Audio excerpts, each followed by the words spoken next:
Hello everyone, welcome to V square academy. நீங்க competitive எக்ஸாம்ஸ்க்கு prepare பண்ணிட்டு இருக்கீங்களா? அப்படின்னா எங்களோட அன்பான வாழ்த்துக்கள். நீங்க காம்படிட்டிவ் எக்ஸாம்ஸ்க்கு ப்ரிப்பேர் பண்றப்போ நீங்க செய்யவே கூடாத 5 விஷயங்களை பத்தி இந்த வீடியோல நம்ம இப்ப பார்க்க போறோம். அதுல முதலும் முக்கியமானதுமான விஷயம் என்னன்னா ப்ரொக்ராஸ்டினேஷன். ப்ரொக்ராஸ்டினேஷன் அப்படின்னு சொன்னா தள்ளி போடுதல் அப்படின்னு அர்த்தம். தள்ளி போடுறதுன்னா நம்ம ப்ரிப்பரேஷனை நாளைக்கு பார்த்துக்கலாம், நாளன்னைக்கு செஞ்சுக்கலாம், நெக்ஸ்ட் வீக் செஞ்சுக்கலாம், இல்லைன்னா நோட்டிஃபிகேஷன் வந்த பின்னாடி ப்ரிப்பேர் பண்ணிக்கலாம் அப்படின்னு சொல்லிட்டு நம்ம தள்ளி தள்ளி போட்டுக்கிட்டே இருக்கோம் இல்லையா?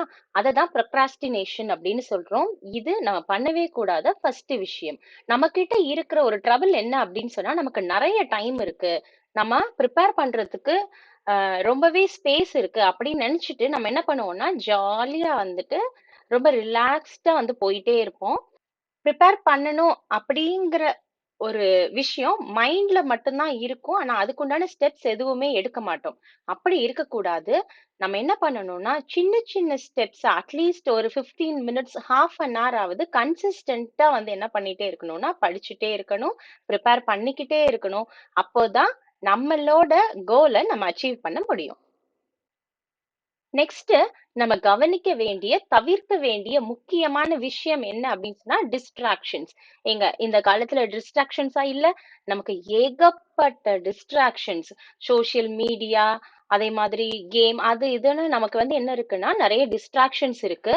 பட் நல்லா மைண்ட்ல வச்சுக்கோங்க, நமக்கு டைம் ரொம்பவே கம்மியா தான் இருக்குன்னு மைண்ட்ல வச்சுக்கோங்க. But distractions are plentiful, but time is short. அப்பனா நம்ம என்ன பண்ணணும்? நம்ம ப்ரிப்பரேஷனுக்கு அதிக டைம் கொடுக்கணும்.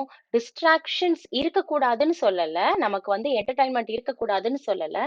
நம்ம லெஸ் பர்சன்டேஜ் ஆஃப் டைமை தான் நம்ம என்ன பண்ணணும்னா நம்ம டிஸ்ட்ராக்ஷன்ஸுக்கு வச்சுக்கணும். மோஸ்ட் ஆஃப் தி டைம் நம்மளோட ப்ரிப்பரேஷன்ஸ்க்கு செலவு பண்ற மாதிரி நம்ம மைண்டை வந்து செட் பண்ணி வச்சுக்கணும். இதுல நம்ம ரொம்ப கான்சியஸாவும் இருக்கணும்.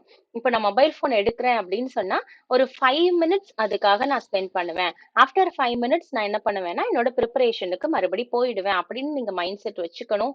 ஆர்எல்ஸ் நிறைய டெக்னிக் இருக்கு, டைம் மேனேஜ்மெண்ட் டெக்னிக்ஸ்லாம் இருக்கு, பொமடாரோ, இந்த மாதிரி நிறைய டெக்னிக்ஸ் இருக்கு.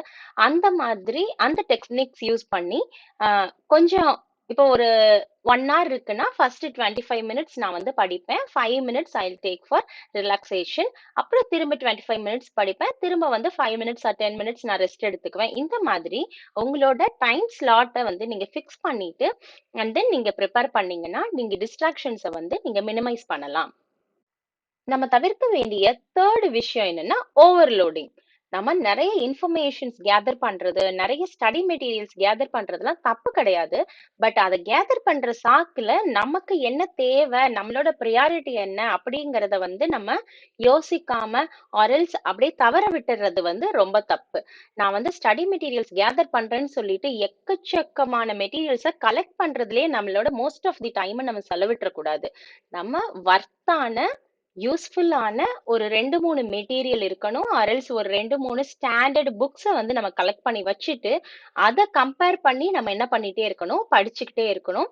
படிச்ச விஷயங்களை நம்ம மறுபடி நல்ல கவனமா வந்துட்டு இருக்கிற பாயிண்ட்ஸ் எல்லாம் நோட் பண்ணி வச்சு கவனமா படிக்கணுமே ஒழிய நம்ம நிறைய வந்து ஃபாஸ்டா நான் நிறைய இன்ஃபர்மேஷன் சேர்த்துக்கணும் சேர்த்துக்கணும் சேர்த்துக்கணும்னு சொல்லிட்டு நிறைய படிச்சுட்டே போகக்கூடாது. இது வந்து நம்ம காம்படிட்டிவ் எக்ஸாம்ஸ் ப்ரிப்பேர் பண்றவங்க பண்ணக்கூடிய முக்கியமான தப்பு. இதை நம்ம பண்ணவே கூடாது. எப்பவுமே நிதானமா இருக்கிற இன்ஃபர்மேஷனை, தேவையான இன்ஃபர்மேஷனை மறுபடி மறுபடி நம்ம என்ன பண்ணணும்னா ஸ்ட்ரென்தன் பண்ணணுமே ஒழிய நிறைய இன்ஃபர்மேஷன்ஸ், நிறைய வந்துட்டு பாயிண்ட்ஸ் கேதர் பண்றேன்னு சொல்லிட்டு உங்களை ஓவர்லோட் பண்ணவே பண்ணாதீங்க. And then next very important, lack of practice. நான் நிறைய படிச்சிருக்கேன், நிறைய மெட்டீரியல்ஸ் யூஸ் பண்ணி படிச்சிருக்கேன் அப்படிங்கிறது மட்டும் பத்தாது. நமக்கு ரொம்ப ரொம்ப முக்கியம் அப்படிங்கிறது என்னன்னா ப்ராக்டிஸ். நம்ம படிச்ச விஷயங்களை நம்ம திரும்ப திரும்ப என்ன பண்ணணும்னா ரிவைஸ் பண்ணி பார்க்கணும். அதுக்கு ரிலேட்டடான கொஷின்ஸை வந்துட்டு டிஸ்கஸ் பண்ணணும். கொஷின்ஸ் அண்ட் ஆன்சர்ஸை திரும்ப திரும்ப வந்துட்டு என்ன பண்ணிட்டு இருக்கணும்னா ஒர்க் அவுட் பண்ணி பார்த்துட்டே இருக்கணும். அதுதான் வந்து ரொம்பவே முக்கியம். இது எங்க நமக்கு ஹெல்ப்ஃபுல்லா இருக்கும்னா, நம்ம at the time of exam என்ன பண்ணுவோம் அப்படின்னா, ஒரு 4 ஆப்ஷன்ஸ் குடுத்துருக்காங்கன்னா, அந்த 4 ஆப்ஷன்ஸ்ல வந்து கண்டிப்பா நம்ம படிச்சவங்களுக்கு ஒரு 2 ஆப்ஷன்ஸ் கிடையவே கிடையாதுன்னு நம்மளால என்ன பண்ணிட முடியும்னா, நெக்லெக்ட் பண்ணிட முடியும். மீதி இருக்க 2 ஆப்ஷன்ஸ்ல இதுவா, அதுவா அப்படிங்கிற கன்ஃப்யூஷன் வந்துகிட்டே இருக்கும். அப்போ நம்ம நெறைய பிராக்டிஸ் பண்ணியிருந்தோம்னா, அந்த கன்ஃப்யூஷன்ஸ் அந்த இடத்துல வராம நம்ம வந்து என்ன பண்ணிக்கலாம், தடுத்துக்கலாம். அண்ட் நெக்ஸ்ட் விஷயம் என்னன்னா, டைம் மேனேஜ்மெண்ட். நம்ம எக்ஸாம் அப்போ நம்ம நல்லா பிராக்டிஸ் பண்ணியிருந்தோம்னா, நம்ம வந்து ஈஸியா வந்துட்டு ஒரு கொஸ்டினுக்கு நம்ம ஸ்பெண்ட் பண்ணக்கூடிய டைமை ஈஸியா மேனேஜ் பண்ணிடலாம். So practice is very important. So lack of practice அப்படிங்கிறது நம்ம பண்ணவே கூடாது. இது மைண்ட்ல வச்சுக்கோங்க இத. ஃபைனல் அண்ட் வெரி இம்பார்ட்டன்ட் விஷயம் என்னன்னா, நெக்லெக்டிங் ஹெல்த் அண்ட் ஸ்லீப். நான் படிச்சுட்டே இருக்கேன், நான் ரொம்ப ஸ்ட்ரெஸ்ஃபுல்லா ஃபீல் பண்றேன், அதனால நான் ஓவர் ஈட் பண்றேன், அல்லது ஜங்க் ஃபுட்ஸ் நிறைய எடுத்துக்கிறேன் அப்படின்னு சொன்னாலும் உங்க ஹெல்த் ரொம்ப ஸ்பாயில் ஆகும்.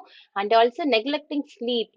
நம்ம ஒரு நாளைக்கு குறைஞ்சது 7 ஆர் 8 மணி நேரம் கண்டிப்பா நம்ம தூங்கணும்.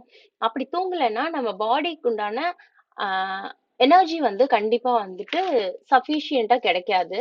நல்லா தெரிஞ்சுக்கோங்க. நம்ம ஸ்லீப் இஸ் அன் இன்வெஸ்ட்மெண்ட். எதுக்கு இன்வெஸ்ட்மெண்ட் அப்படின்னு சொன்னா, நாளைக்கு உங்களோட ப்ரிப்பரேஷனுக்கு தேவையான எனர்ஜிய வந்து குட் ஸ்லீப் தான் குடுக்கும். அதனால எந்த காரணத்த முன்னிட்டும் உங்க ஸ்லீப் ஹார்ஸ கம்மி பண்ணாதீங்க. அண்ட் ஆல்சோ அ டயட் விஷயத்திலயும் கொஞ்சம் கான்ஷியஸா இருங்க. இஃப் பாசிபிள் உங்களோட டெய்லி ரொட்டீன்ல எக்ஸசைஸையும் நீங்க சேர்த்துக்கிட்டீங்கன்னா ரொம்பவே நல்லா இருக்கும். ஜஸ்ட் ஒரு 10 ஆர் 15 மினிட்ஸ் வந்துட்டு எக்ஸசைஸ் எடுத்துக்கோங்க தினமும். நல்ல டயட் சாப்பிடுங்க. ஒரு 7 to 8 ஹவர்ஸ் ஸ்லீப் வந்துட்டு இன்க்ளூட் பண்ணிக்கோங்க. உங்களுக்கு ஸ்லீப் டெப்ரிவேஷன் இருந்துச்சு அப்படின்னு சொன்னா, ஒரு மாதிரி படிச்சிட்டு இருக்கிறப்போ ரொம்ப ஸ்லீப்பியா ஃபீல் பண்ணீங்க அப்படின்னு சொன்னா, ஒரு சின்ன நேப் ஒரு 10 to 20 மினிட்ஸ் வந்துட்டு ஒரு சின்ன நேப் எடுத்துக்கிட்டீங்க அப்படின்னு சொன்னா, உங்களுக்கு உங்களோட ப்ரிப்பரேஷனுக்கு ரொம்பவே ஹெல்ப்ஃபுல்லா இருக்கும். இதுதான் அந்த 5 விஷயங்கள். இந்த 5 விஷயங்கள்ல இருந்து நீங்க விலகி இருந்தீங்க அப்படின்னு சொன்னா, கண்டிப்பா சக்சஸ் உங்கள தேடி வரும். அந்த 5 விஷயங்கள் ப்ரொக்ராஸ்டினேஷன், வேலைகள தள்ளி போடுறது, டிஸ்ட்ராக்ஷன்ஸ், தேவையில்லாத விஷயங்கள்ல நீங்க ரொம்ப ஈடுபாடோட இருக்கிறது, ஓவர்லோடிங், நெறைய மெட்டீரியல்ஸ், நெறைய புக்ஸ ரெஃபர் பண்றேன் இன்ஃபர்மேஷனா சேர்த்துக்கிட்டே இருக்கிறது, லேக் ஆஃப் பிராக்டிஸ். நீங்க படிச்சத ரிவைஸ் பண்ணாம, பிராக்டிஸ் பண்ணாம, கொஸ்டின்ஸ் எல்லாம் ஒர்க் அவுட் பண்ணி பார்க்காம, அகைன் அண்ட் அகைன் படிக்கிறதுல மட்டுமே கான்சென்ட்ரேட் பண்றது. அண்ட் தென் படிக்கிறேன்னு சொல்லிட்டு நல்ல ஃபுட் எடுக்காம, கரெக்டான டைமுக்கு தேவையான தூங்காம இருக்கிறது. இது எல்லாமே வந்து நீங்க கண்டிப்பா செய்யக்கூடாத 5 விஷயங்கள். இதுல இருந்து நீங்க தள்ளி இருந்தீங்கன்னா, வெற்றி வந்து கண்டிப்பா உங்க பக்கத்துல வரும். நம்புங்க, success is very very nearer to you. நீங்க உங்க சக்சஸ நோக்கி நீங்க சின்ன சின்ன ஸ்டெப்ஸா அடி எடுத்து வச்சு மூவ் பண்ணி போய்க்கிட்டே இருங்க. கன்சிஸ்டன்டா ப்ரிப்பேர் பண்ணிக்கிட்டே இருங்க. கண்டிப்பா வாழ்க்கை உங்கள ஒரு நாள் பெரிய சாதனையாளனாக்கும். எங்களுடைய அன்பான வாழ்த்துக்கள். நன்றி.